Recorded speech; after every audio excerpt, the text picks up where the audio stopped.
Hi, hello, and welcome to a new episode of Release. I'm your host, Adriana Alia, and today I am here just to speak about release because yesterday was February 22nd, 222, and release was released 4 years ago, um, February 22nd, 2022. So that day was 22222.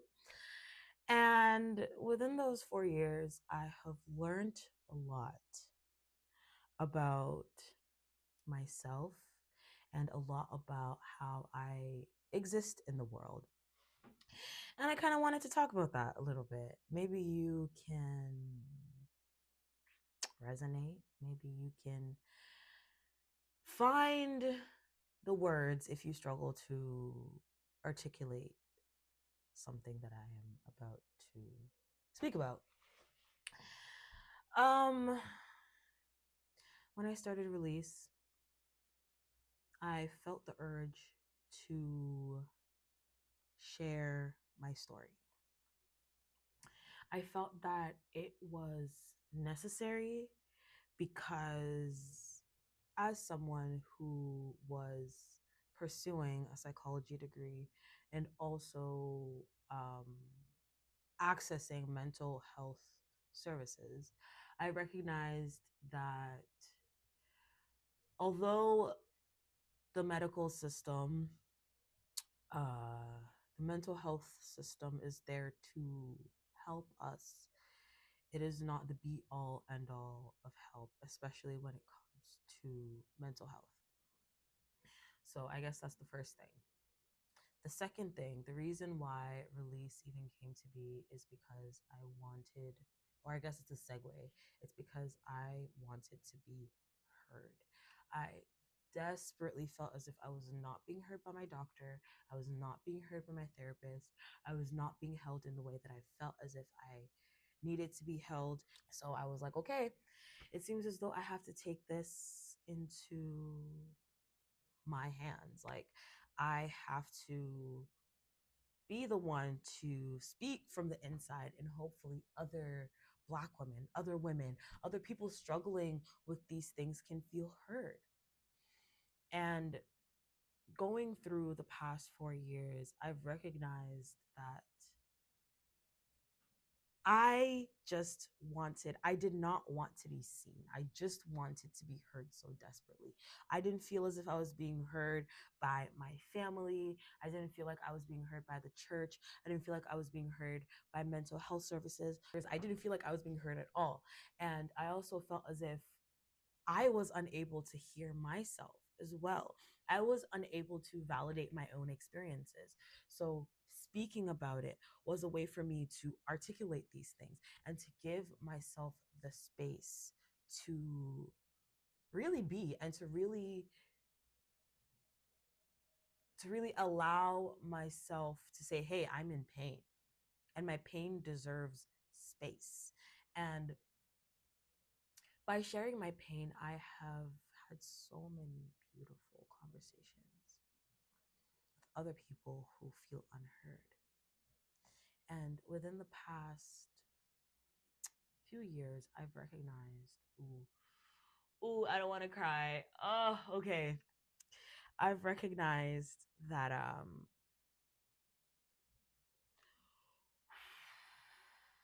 didn't want to be seen because I felt as though my trauma was blatantly on my face.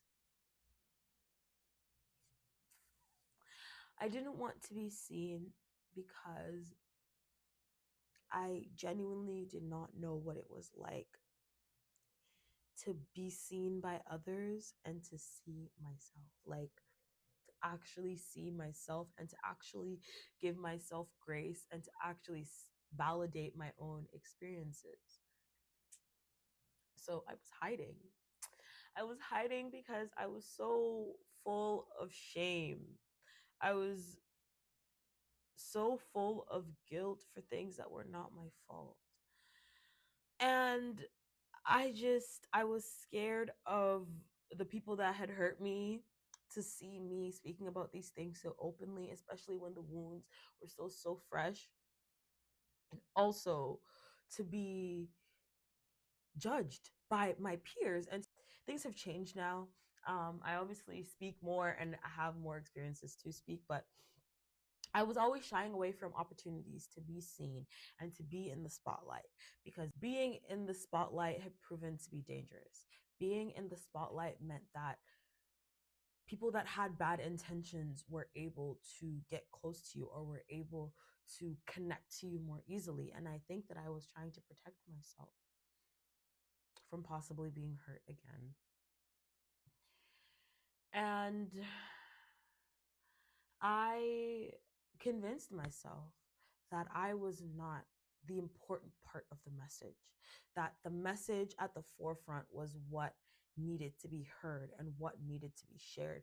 And who I was, what I looked like, did not matter, because the important thing was my voice and um, what I was saying and the things that I was learning and the messages that I was bringing forth. But the reality is that it all goes together. And specifically this year and working on it from last year, I think for the past, maybe the past 2-ish years, I have been working on allowing myself to be seen, allowing myself to be held, allowing myself to be witnessed. And I could not be seen until I allowed me to see me, until I recognized that I was worthy of being seen. I was worthy of being loved. I was worthy of being held. And the message that I had as a Black woman, to be seen by another Black woman, older or younger, same age, doesn't matter, but to be seen as another woman, another Black woman, another Jamaican woman, another ex-Christian woman. I have so many experiences, and to show up as all of these things and say, hey, your experience is valid, is something that I think that I took for granted. And it wasn't until I got on my Zoom for real, like I started journaling, I started